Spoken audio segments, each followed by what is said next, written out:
नमस्कार, मेरा नाम है अनुराग तिवारी। आप देख रहे हैं लाइव पत्रिका महासंग्राम में आपका स्वागत है। लगातार 10 मार्च यानी आज मतदान का जो मतगणना है वो लगातार चल रही है और भारतीय जनता पार्टी जो रूलिंग पार्टी है उत्तर प्रदेश के अंदर वो लगातार अपनी सरकार बनाती नजर आ रही है। इस समय मेरे साथ दो पैनलिस्ट जुड़ रहे हैं। मेरे साथ मेरे सहयोगी जुड़ रहे हैं अभिषेक मिश्रा लखनऊ से और दूसरे सहयोगी जुड़ रहे हैं गोंडा से प्रत्युष राज। प्रत्युष, गोंडा के अभी हाल क्या है, कौन कौन जीत चुका है? प्रत्युष। सातों विधानसभा में प्रचंड बहुमत से भाजपा जीत चुकी है, बड़ी जिसमें खबर है गोंडा से, सातों विधानसभा में सातों विधानसभा प्रचंड में बहुमत से। भाजपा का प्रचंड बहुमत रहा और जी गोंडा सदर जो सीट है वो 7,200 कुछ वोटों से सदर विधायक प्रतीक भूषण दोबारा विधायक पद के लिए जीत चुके जी, हैं। मतलब गोंडा भाजपा ले गई। गोंडा पूरा कह सकते हैं कि भगवामय रहा। भगवा में हो गया है गोंडा। जी जी, आसार क्या लग रहे थे? क्योंकि लगातार संख्या की अगर बात करें प्रत्युष, इसके पहले भी डिबेट में आप मेरे साथ में थे, तो लगातार जो आंकड़ा था वो कभी ऊपर जा रहा था, कभी नीचे जा रहा था, कभी सपा तो कभी भाजपा। जिस तरह से लगातार मतगणना में होता है वैसे ही हो रहा था, लेकिन क्या आपको लग रहा था गोंडा कि में भाजपा क्लीन लास्ट स्वीप करेगी? तक उतार चढ़ाव लगा रहा, गोंडा में जी, उठक पटक लगा रहा प्रत्याशियों का। कभी कोई 1,000 वोटों से आगे, कभी 2,000 वोटों से पीछे। बिल्कुल। और ऐसे ही स्थिति करनैलगंज की भी रही और ऐसी ही स्थिति महनवन की भी रही। लेकिन जी, लास्ट होते होते बूथ जितनी भी काउंटिंग होती गई, रिजल्ट बदलता गया और लोगों में रोमांच बना रहा इस इलेक्शन को लेकर। बिल्कुल, खास तौर से बिल्कुल। गोंडा का जो इलेक्शन था काफी रोमांचक रहा।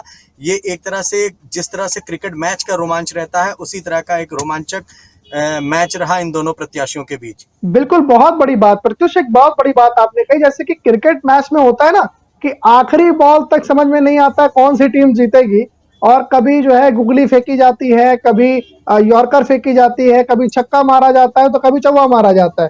तो ये बिल्कुल उसी तरीके की अब की बार जो है देखने को मिला है गोंडा में।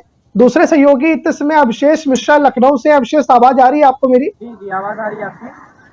अवशेष, क्या हाल है? लगातार तस्वीरें हम देख रहे थे भाजपा कार्यालय के सामने से कि वहां पर होली का माहौल बना हुआ है और पूरी तरीके से जश्न मन रहा है। लखनऊ की स्थिति इस समय क्या है? जैसा कि आपने बताया कि होली का त्योहार अभी आया नहीं है, लेकिन फिर भी भाजपा कार्यालय के बाहर होली खेली जा रही थी। वहाँ पे हमें बुलडोजर देखने को मिला, काफी ज्यादा स्वागत जी, देखने को मिला योगी बाबा का दोबारा से, क्योंकि ऐसा होता नहीं है कि यूपी चुनाव में कोई एक सरकार दोबारा से जी। सरकार बना पाती है, लेकिन अवशेष, अवशेष, माफी के साथ आपको थोड़ा रोक रहा हूँ, आपकी आवाज साफ नहीं आ रही है। कृपया थोड़ा तेज बोले प्लीज। हेलो, मेरी हाँ, आवाज आपकी क्लियर है? आवाज थोड़ा, जी थोड़ा तेज बोलिए प्लीज। जी, जी। मैं कह रहा भाजपा कार्यालय के बाहर बुलडोजर भी देखने को मिला। योगी बाबा का दोबारा से स्वागत हो रहा है, भव्यमय स्वागत हो रहा है। होली खेली जा रही है, होली के त्योहार से पहले होली देखी जा रही है वहाँ पे। बिल्कुल, साथ बिल्कुल। जी, बहुत तैयारियों से साथ जो है योगी बाबा का दोबारा से स्वागत हो रहा है। अवशेष, अगर हम बात करें उन्हीं तस्वीरों की जो सामने हमको देखने को मिली कि वहां लोग बुलडोजर से भी पहुंच रहे हैं, क्योंकि एक बड़ा रोल रहा आपकी बुलडोजर का। बुलडोजर एक बड़ा मुद्दा भी था अवशेष। हेलो, जी, जी, जी, बोले बोले। जी, जी। मैं कह रहा हूं अभिषेक साहब से कि अब की बार जो बुलडोजर था वो एक बड़ा मुद्दा भी रहा है उत्तर प्रदेश को, कि जो समाजवादी पार्टी दल है या फिर कई और जो विपक्षी दल थे भाजपा के, वो लगातार योगी आदित्यनाथ को बुलडोजर बाबा कह करके भी बुला रहे थे। वहाँ पे हम तो अब लोगों की ने बार कई जब लोगों उन, से बातचीत करी, वहाँ पे बोला जी, गया कि बुलडोजर बाबा का इस बार बड़ा रोल रहेगा। जो जी, हमारे उन्नाव में चला था बुलडोजर, तो उसके हिसाब से वहाँ पे बताया जा रहा था कि अब की फिर बुलडोजर चलेगा। जो बाहुबली थे उनको फिर से दबाया जाएगा इस बार। मतलब ये वहां के कार्यकर्ताओं का कहना है जिनसे आपने बात करी थी। जी, जी, कार्यकर्ताओं का कहना था, वहाँ की जनता का कहना था कि हम्म। फिर से बुलडोजर चलेगा और बाहुबली फिर दाबे जाएंगे। बिल्कुल, क्योंकि अगर हम बात करें, क्योंकि विधानसभा के जस्ट सामने ही है जो भाजपा का हेडक्वार्टर है, जी, जी, तो अब कहीं ना कहीं भाजपा हेडक्वार्टर से निकल करके सीधे विधानसभा का रास्ता सामने क्लियर नजर आ रहा है। जी। अभिषेक जी, मैं कह रहा हूं कि भाजपा हेडक्वार्टर से निकल करके रोड पार करके विधानसभा जाने का रास्ता क्लियर नजर आ रहा है अब की बार। बिल्कुल सीधा रास्ता है। जैसे कि जी, हम चुनावी यात्रा पे निकले थे तो हमने बात करी थी कि कौन जाएगा, कैसे जाएगा, तो ये बिल्कुल पैदल का रास्ता हो गया इनके लिए। देखी जा रही जिस जी, हिसाब से स्ट्रीट, बहुत आसानी से, बहुत पैदल पैदल ये लोग विधानसभा के अंदर जा सकते हैं, भाजपा कार्यालय जी। से सीधा। आपको ये नहीं लगता कि जो रोड क्रॉस करनी है बीजेपी को अपने हेडक्वार्टर से विधानसभा तक जाने का, अगर मैं इसी जुमले को हल्का आगे लेके चलूं तो अगर राजनीति परिप्रेक्ष्य में देखें तो ये रोड कितनी चुनौतीपूर्ण रही, क्योंकि अब की बार समाजवादी पार्टी की भी पूरी तैयारी थी। कांग्रेस में प्रियंका गांधी वाड्रा जो है वो भी उत्तर प्रदेश में हमको हर जगह पे दिखी, फिर वो चाहे बुंदेलखंड का इलाका हो, पश्चिम उत्तर प्रदेश हो, पूर्वांचल हो, अवध का क्षेत्र हो, सभी क्षेत्रों में देखी। उसके बाद ये विफलता की तरफ क्यों? देखिए, जैसे कि हम चुनावी यात्रा में निकले थे तो लग रहा था कि सपा बहुत बड़ी टक्कर देगी, तो वैसा हुआ भी, टक्कर दी उसने, सपा ने, जी। और बड़ी कड़ी टक्कर दी इस चीज के लिए। प्रियंका गांधी का लड़की हूँ लड़ सकती हूँ वाला मुद्दा भी काफी चला, लेकिन अंत जी। में बीजेपी आगे आ रही है। जी। प्रत्युष के पास में जाना चाहता हूँ। ये आवाज आ रही है प्रत्युष आपको? हाँ प्रत्युष जी, मैं आपसे यही पूछना चाह रहा था कि गोंडा जो है वो एक ऐसा जिला है जो अवध और पूर्वांचल की सीमा रेखा है, और गोंडा अवध क्षेत्र में आता है, और जो पार्टी है, राजनीतिक दल है, वो लगातार गोंडा पर भी फोकस किए हुए थे। लेकिन आखिर ऐसा क्या हुआ कि गोंडा में सभी सीटें भाजपा ले गई? प्रयास तो सभी कर रहे थे, कहां पर कमी आई है?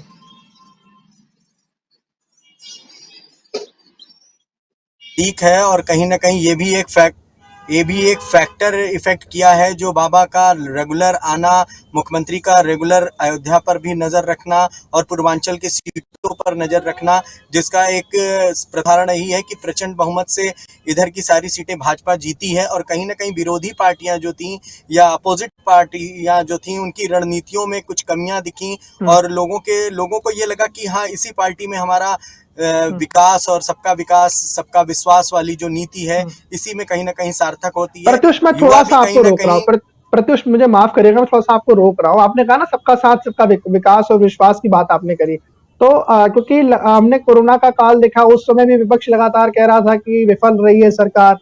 किसानों का मुद्दा उठा पूर्वांचल के अंदर में, वहां पर भी कहा गया। क्या आपको लगता है कि विश्वास जो था भारतीय जनता पार्टी ने जनता के प्रति बनाया, मतलब जो बनाया था, क्या वो एग्जिस्ट कर पाए, लास्ट तक उस विश्वास को बना पाए, या फिर उन्होंने कुछ नया विश्वास क्रिएट किया इलेक्शन के टाइम पर? देखिए, कहीं ना कहीं राजनीतिक पार्टियां हैं, अपने अपने चुनावी हथकंडे अपनाती हैं, और उसका कहीं ना कहीं जनता को एक विश्वास ही रहा, जिसका ये प्रत्यक्ष उदाहरण यही रहा, जो भाजपा प्रचंड बहुमत से जीती है। और कहीं ना कहीं अपोजिशन पार्टियों में कुछ कमियां लोगों को दिखी, चाहे एक जो बाबा का जो बुलडोजर वाली बात अभी हम लोग कह रहे थे, या अपराध के प्रति जो इनके एक्शंस थे, उसको लोगों ने कहीं ना कहीं सराहा। और कहीं ना कहीं ये देखने को ये भी मिला कि जो युवा वर्ग है उसमें काफी जोश था, योगी आदित्यनाथ के काम को देखते हुए, मुख्यमंत्री के कार्यशाला को देखते हुए, उनके योजनाओं को देखते हुए, कहीं ना कहीं उसी का एक रिजल्ट मिला जो भाजपा प्रचंड बहुमत में जीती।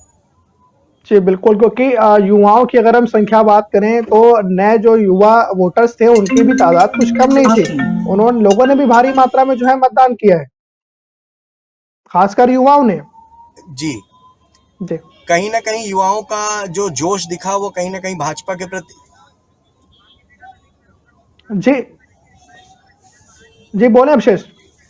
कैसा है वहाँ पे बोले जीती जा रही है, जिसमें राम जी का एक ध्वज लहरा रहा है, साथ में बीजेपी का एक ध्वज लहरा रहा था, तो ये लोगों के बीच में है, काफी ज्यादा उत्साह हो गया है योगी और बीजेपी को लेके। लोग आराम से अपने घर से निकल के इसका फुल सपोर्ट कर रहे हैं, जैसा कि हम देख पा रहे हैं यहाँ पे। अवशेष जश्न का माहौल है, जो लोग भाजपा को सपोर्ट करते हैं, बिल्कुल भाजपा को सपोर्ट करने वाले भाजपा के कार्यकर्ता हो, चाहे फिर वो आम जनता हो, लगातार बड़ा मुद्दा, बिल्कुल दशकों से एक बड़ा मुद्दा रहा है। जी, राम मंदिर को लेके जिस हिसाब से अभी भाजपा कार्यालय में हम मौजूद थे, तो वहाँ पे राम का झंडा देखा गया, एक भगवा झंडा देखा गया। ये भगवा धारी और ये भगवा को लेकर लोग काफी ज्यादा आगे आए हैं लेके। हिंदुत्व अगर बात करें तो हिंदुत्व की अहम मुद्दा देखने को मिला था इस चुनाव में, तो ये रंग देखने को मिला है हमें वहाँ भाजपा कार्यालय के अंदर। जी, मतलब आपको वो जो भगवान राम के प्रति प्रेम है भाजपा का, वो देखने को मिला। जी, लेकिन लगातार तो यही कहा जाता था ना कि भाजपा को भगवान राम के प्रति प्रेम नहीं है, ये सिर्फ वोट साधने का एक तरीका है। जी, कहा यही जा रहा था, लेकिन एक बड़ा मुद्दा ये भी रहा था कि राम मंदिर से एक बड़ा मुद्दा था। साथ में जैसा कि मैंने आपको बताया था कि बाहुबली को दबाने की कोशिश, तो ये जी जारी रहने वाली है। जैसा योगी ने अपने बयान में भी कहा था कि 10 मार्च के बाद गर्मी निकाल देंगे। तो ये जी। देखने को ये काफी ज्यादा लोगों में देखने को सुनने को मिला कि इस मुद्दे को लेकर उन्होंने काफी जवाब दिया है वहां पे। जी, बिल्कुल, बिल्कुल, जी बिल्कुल। प्रत्युष, मेरे सहयोगी हैं। प्रत्युष, आप ये बताएँ, जिस तरह से योगी जी का बयान आया था कि 10 तारीख के बाद गर्मी जो है निकाल देंगे, तो क्या इसका भी जो है असर पड़ा है गोंडा में?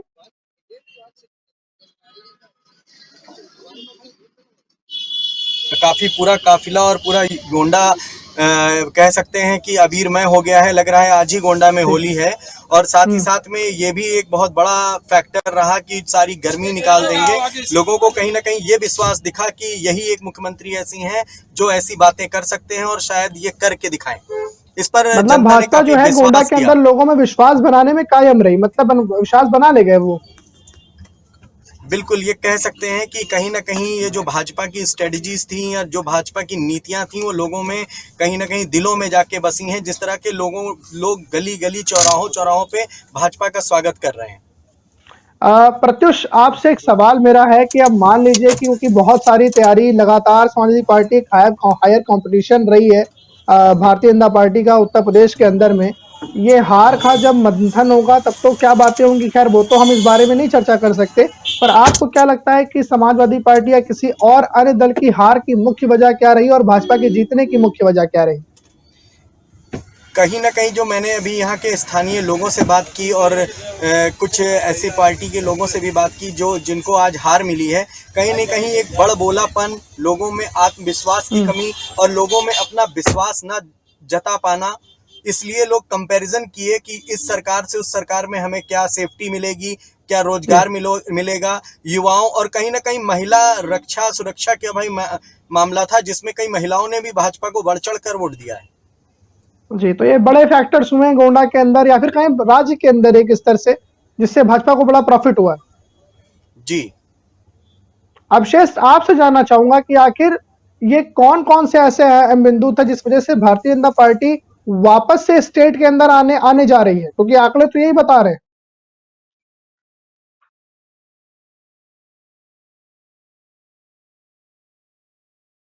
वहां पे जाके तो काफी महिलाएं वहां उत्साहित दिखी हमें, जश्न जी। मनाती हुई दिखी। तो उनका मुद्दा भी यही था कि जो पिछली सरकार थी उसमें महिलाएं सुरक्षित नहीं थी, और जैसे ही बीजेपी की सरकार आई थी तो महिलाएं सुरक्षित महसूस करने लगी, वो रात में घर से बाहर हम्म। निकल सकती है। ये मुद्दा नहीं, तो रहा ये है। सुरक्षा का जी एक अहम मुद्दा रहा है, मतलब जी जी बिल्कुल।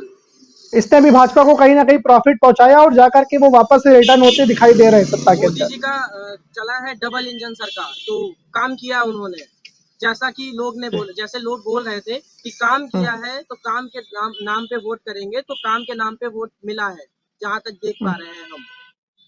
नहीं, लगातार अगर डबल इंजन की बात हम करें तो डबल इंजन की बात तो सत्ता पक्ष की तरफ से करी जा रही थी, लेकिन इसके कटाक्ष में तो ये कहा जा रहा था कि डबल इंजन की सरकार फेल हो गई है। तो अगर सरकार फेल हो गई है तो वापस से सत्ता में क्यों लौटते दिखाई दे रहे हैं वो? जी जी बड़ा सवाल तो ये होता है ना आपसे। जी। भाजपा अगर डबल इंजन सरकार फेल होती दिख रही थी विपक्ष की पार्टियों को, तो ये दोबारा सरकार नहीं बननी चाहिए थी। लेकिन लोगों के जी। बीच में ये विश्वास जगा है कि डबल इंजन सरकार ने काम किया है, जिसके हिसाब से हम्म, हमें चुनाव में देखने को मिल रहा है, मतगणना में देखने को मिल रहा है। हम्म। तो जी ये अनुराग एक जी। बड़ा फैक्टर रहा है, सुरक्षा को लेकर के भी बड़ा फैक्टर रहा है। और जैसे प्रत्युष ने बताया कि लोगों जो विपक्षी दल थे भाजपा के, वो कहीं ना कहीं जनता के बीच में अपना विश्वास नहीं कायम कर पाए, विश्वास नहीं कमा पाए, जिस वजह से वो जो है जो सत्ता का जो उनका ताज है वो उनके सर पे नहीं नहीं नसस्ता नजर आ रहा है। प्रत्युष, जी जी कोई अनुराग जी। अपडेट है आपके पास में? मेरे पास गोंडा से अभी जितने भी हमारे सातों विधानसभा के विधायक गण हैं जिन्होंने जीत हासिल की है, वो पूरा गोंडा ट्रैफिक जाम हो चुका है। और मैं जी। अभी यहीं रोड पे ही हूँ, अभी मैं भी अपने जी। वहाँ स्थल तक नहीं पहुँच पाया हूँ, इतना जाम है। और लोगों हम्म, द्वारा जो सराहा जा रहा है विधायकों को, कहीं ना कहीं योगी जी और मोदी जी का भी एक बहुत बड़ा फैक्टर रहा है कि हम्म, लोगों ने एक बहुत ही गाना चला था कि अयोध्या में राम लाए हैं और अब काशी को सजाया है और मथुरा को जी। सजाएंगे। तो इस तरीके के लोगों के कहीं नहीं भावनात्मक भी एक जुड़ाव रहा है इस पार्टी से। जी बिल्कुल, क्योंकि अगर हिंदुत्व की बात करें तो भारतीय जनता पार्टी पे लगातार ये इल्ज़ाम लगातार लगते रहे कि हिंदुत्व की जो है ये जो है बात करते हैं और कहीं न कहीं ये ध्रुवीकरण की राजनीति की ओर ले जाते हैं। लेकिन पासा तो उल्टा उल्टा दिखाई दे रहा है, ये तो वापस से सत्ता में आने की तरफ दिखाई दे रहे हैं, आंकड़े तो यही बता रहे हैं इनके। अनुराग जी, मैं प्रत्युष एक चीज और आपको बताना चाहूंगा कि जैसा कि अभी लोगों से भी मैंने सुना कि एक स्टेटमेंट हुआ करता था कि नोएडा जाने के बाद कोई दोबारा मुख्यमंत्री नहीं बनेगा। एक बिल्कुल इतिहास में ये भी एक बहुत बड़ी चीज इन्होंने पलट के दिखा दी कि नोएडा बनने जाने के बाद भी कोई दोबारा मुख्यमंत्री बन रहा है। प्रत्युष कहीं न कहीं के ये ऐसा कुछ विचारधारा हो सकती है जिसे हम कहें ऑर्थोडॉक्स की विचारधारा, जिसे कहें कि ये एक जैसे कि बहुत सारी भ्रम की स्थिति बनाने का काम है कि नोएडा जाएँगे तो अगली बार मुख्यमंत्री नहीं बन पाएँगे, सरकार वापस नहीं लौट पाएगी। तो हम इसको ये तो कैसे ऑर्थोडॉक्स करके मिलता है। कहीं ना कहीं जनता के बीच में ये भी एक आत्मबल का परिचय दिया है मुख्यमंत्री ने कि नोएडा गए भी और उसके बाद उन्होंने वादा भी किया कि मैं दोबारा फिर आऊंगा। हुँ। तो ये कहीं ना कहीं लोगों में एक सकारात्मक ऊर्जा भी डालता है, ऐसी कॉन्फिडेंस लेवल को भी हाई करता है, जिससे कहीं ना कहीं यंगस्टर हुए और जो युवा है वो कहीं ना कहीं और प्रेरित होता है। जी, बिल्कुल। प्रत्युष आप गोंडा में हैं, गोंडा को समझ रहे हैं, लगातार हम आपकी कवरेज को भी देखते हैं, लगातार आपकी मेहनत जारी है। आपकी कुछ ऐसी चीज़ें ज़रूर होंगी जो गोंडा को दरकार होगी कुछ चीज़ों की, आखिर वो कौन चीज़ें हैं जो गोंडा और गोंडा की जनता चाहती है? देखिए, यहाँ पे सबसे प्रमुख समस्या है सीवर लाइन की। जो भी यहाँ के हुँ, जनता की अपनी आने वाले जो विधायक थे उनकी एक डिमांड थी, मतलब कि जनता की कि जो युवा विधायक या ये जीतते हैं या कोई भी पार्टी का विधायक जीतता है वो यहाँ की समस्याओं को दूर करे, सीवर लाइन लाए, मेडिकल हुँ, कॉलेज है उसका जीर्णोद्धार हो, मंदिरों का जीर्णोद्धार हो, पर्यटक स्थल नहीं है गोंडा में, कोई घूमने की स्थान हुँ, नहीं है वो हो, और खिलाड़ी और युवा वर्ग पे भी हम बात किए, उनका भी मानना था कि गोंडा जैसी जगह में कोई मिनी स्टेडियम हो जहाँ पे लोग अपने हुँ, स्वास्थ्य का ध्यान दे सकें। और कहीं ना हुँ। कहीं एक जैसे मनोरंजन के भी साधन का अभाव रहा है गोंडा में हमेशा। मतलब बहुत सारे ऐसे फैक्टर हैं जो गोंडा में अभी बहुत सारा काम होना बाकी है। अगर जिस हिसाब से आप बता रहे हैं, तो गोंडा में तो स्वास्थ्य से लेके, शिक्षा से लेकर के, खेल से लेके, मनोरंजन से लेके बहुत सारे विषय जिस पे काम बाकी है। देखिए, कहीं ना कहीं ये भी एक है कि गोंडा ने कहीं ना कहीं एक युवा विधायक या मुख्यमंत्री और प्रधानमंत्री को देख के एक युवा नेतृत्व को भेजा है यहाँ से।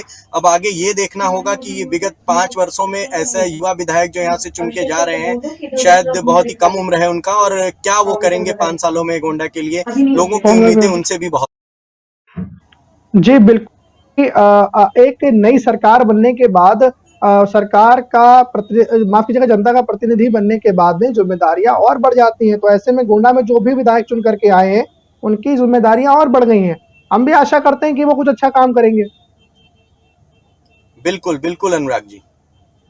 मैं अपने दूसरे सहयोगी अभिषेक मिश्रा के पास जाना चाहूँगा, जो कि लगातार लखनऊ से लाइव हैं इस समय हमारे साथ में। अभिषेक, सुन पा रहे हैं मुझे आप? अवशेष आप लखनऊ की फिजा को अगर दिखा पाए, अपने चारों ओर अगर हमको दिखा पाए माहौल को, तो बहुत अच्छा रहेगा। माहौल फिलहाल अभी तो शांत है यहाँ पे, क्योंकि जी समय निकल रहा है, अपने रिजल्ट की ओर बढ़ता चला जा रहा है। तो अभी जी। माहौल शांत है, लेकिन कुछ समय बाद यहाँ पे माहौल कुछ अलग देखने को मिल सकता है। हम्म।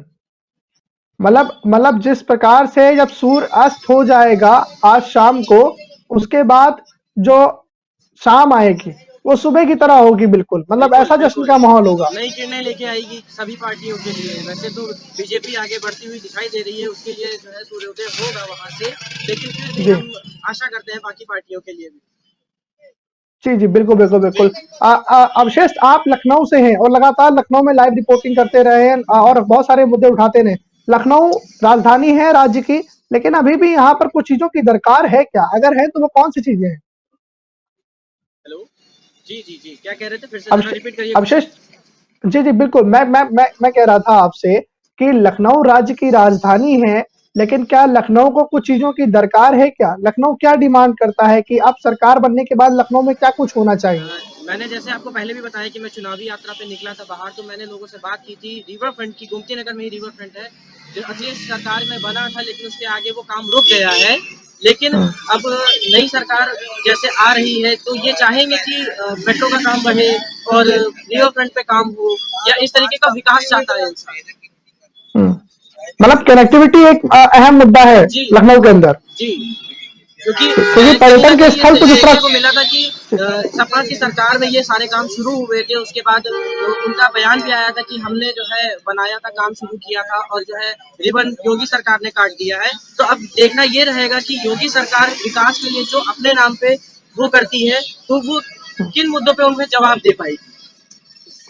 विकास की आपने बात करी, तो विकास को जब हम ओवरऑल उत्तर प्रदेश में देखें तो हम पूर्वांचल एक्सप्रेस वे जैसे बड़े प्रोजेक्ट को नहीं छोड़ सकते कहीं पर। उसके लिए भी सपा का बयान आया था जी अभिषेक बोले जी, उसके लिए भी सपा का बयान आया था कि पूर्वांचल एक्सप्रेसवे हमारे समय पे तैयार किया जाना था, लेकिन सपा जो है सरकार बदल गई। जी जी जी हाँ अभिषेक बोले अभिषेक आपकी आवाज मुझे सुनाई दे रही है, आप बोले। जी मैं कह रहा कि जैसे कि बोला गया था पूर्वांचल एक्सप्रेसवे हमारी सरकार में तैयार किया गया था, लेकिन सपा सरकार बदल गई, उसके बाद भाजपा ने इसे भी अपने नाम कर लिया था। तो उस तरीके का काफी बयानबाजी हमें देखने को मिली।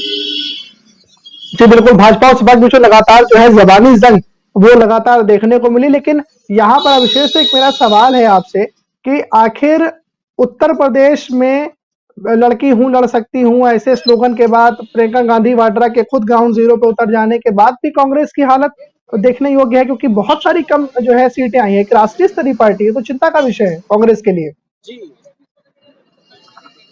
क्योंकि उनकी लगातार अगर अगर मैं बात करूं तो बहुत ही कम जो है सीटें उत्तर प्रदेश के अंदर है, और उनसे बेहतर जो परफॉर्मेंस रही है आंकड़ों के मामले की अगर बात करें तो सपा तो उनसे काफी ज्यादा आगे है। जी सपा आगे है, उसके आगे बसपा भी आगे है। देखने वाली बात ये रही देखने वाली बात ये थी कि कांग्रेस ने अपना हाथ धीमे धीमे जो उसके चुनाव चिन्ह है वो हाथ की पकड़ उनसे निकलती जा रही है सरकार से। जी जी बिल्कुल बिल्कुल, मैं प्रत्युष जी के पास जाना चाहता हूँ। गोंडा से हमारे सहयोगी लगातार हमारे साथ जुड़े हुए हैं। प्रत्युष, लगातार प्रियंका गांधी वाड्रा को भी लगातार अवध, पूर्वांचल, बुंदेलखंड और पश्चिमांचल ने देखा, लेकिन उसके बाद भी कांग्रेस का बुरा हाल, ये तो चिंता का विषय है कांग्रेस के लिए। जैसा कि अभी कांग्रेस की बात हो रही थी और एक कहीं ना कहीं प्रियंका गांधी ने एक स्ट्रेटजी अपनाई थी कि लड़की हूँ लड़ सकती हूँ, लेकिन कहीं ना कहीं ग्राउंड लेवल पे वो चीजें युवाओं में या लड़कियों में ही नहीं दिखाई दिया। कहीं ना कहीं मिशन शक्ति का ज्यादा रोल अदा हुआ जो ग्राउंड लेवल पे लोगों ने देखा। तो इस जो स्लोगन था या जो थीम थी वो कहीं ना कहीं वो कांग्रेस के लिए भी फ्लॉप रही। नहीं, क्या आपको लगता है ये फेल हो गए क्या? ये आधी आबादी को जो अपनी तरफ करने का एक इशारा था कि लड़की हूँ लड़ सकती हूँ, तो क्या ये जो स्लोगन लेकर के आए थे, ये जो एक लेके आए थे बात, को ये फेल हो गया? देखिए कहीं ना कहीं लोगों में अविश्वास जरूर होगा, तभी आज यहाँ गोंडा की जो प्रत्याशी थी रामा कश्यप वो शायद 2000 वोट भी नहीं क्रॉस कर पाई। तो कहीं ना कहीं लड़कियों में ये भावना होगी या जो महिलाओं में ये भावना होगी कहीं ना कहीं इस सरकार के प्रति होगी कि हम कांग्रेस या अन्य सरकारों से कहीं ज्यादा इस सरकार में सुरक्षित हैं। जी बिल्कुल, कांग्रेस की हमने बात करी, अब बात करते हैं एक और बड़ा दल है और उस दल के मुख्यमंत्री के तौर पे मायावती जैसे एक बड़े महिला पॉलिटिशियन का चेहरा भी उत्तर प्रदेश के अंदर रह चुका है। बात कर रहे हैं बहुजन समाज पार्टी की। तो बीएसपी की अगर बात करें तो बीएसपी कहां पर नजर आती है प्रत्युष आपको, क्योंकि उसकी भी सीटें लगातार बहुत कम आई है, सपा से काफी पीछे नजर आते हैं आंकड़ों के मामले में। बिल्कुल, सपा से काफी नीचे पायदान पे रही और बसपा का प्रत्याशी भी यहाँ पे, और कहीं ना कहीं लोगों में ये भी दिखाई दिया, मुझे जो पूरा फैक्टर इसका कंक्लूजन निकलता हुआ यही दिखाई दिया कि लोगों की जो सोच है या युवाओं की जो सोच है या एक आम जन व्यापारी से भी मैंने बात किया, सभी की सोच विकास पर जाकर सुई रुक जाती है। और वो विकास का जो सुई है वो कहीं ना कहीं भाजपा में लोगों ने देखा कि इसकी चाबी काफी स्ट्रांग है। इसी वजह से लोगों ने भाजपा पर अपना विश्वास जताया, चाहे वो व्यापारी वर्ग हो, चाहे वो आम आदमी हो या छोटा मोटा बिजनेसमैन हो और युवा हो, चाहे लड़कियां हो। जी बिल्कुल, क्योंकि लगातार हम देख रहे हैं कि आंकड़ों में भारतीय जनता पार्टी 250 से भी अधिक जो है नंबरों में पहुंच गई है, और लगातार जो अलग अलग रिपोर्ट्स हैं उसमें जो सेकंड हायर कंपटीशन है वो समाजवादी पार्टी बनी हुई है। मेरे दो सहयोगी, मैं आप दोनों का ही बहुत बहुत धन्यवाद करता हूं आज के महासंग्राम के लिए। अपने व्यूअर से कहना चाहता हूं कि लगातार हमारी डिबेट महासंग्राम पर जारी है। उत्तर प्रदेश में सत्ता का ताज किसके सर पे चढ़ना है, शाम तक पूरी तरीके से क्लियर होगा। अभी दीजिए मुझे इजाजत। बहुत बहुत धन्यवाद प्रत्युष आपका, बहुत बहुत धन्यवाद अभिषेक आपका, धन्यवाद अनुराज। बहुत बहुत धन्यवाद। हम हमारे सभी व्यूअर्स का लगातार देखते रहिए लाइव पत्रिका हर अपडेट के लिए।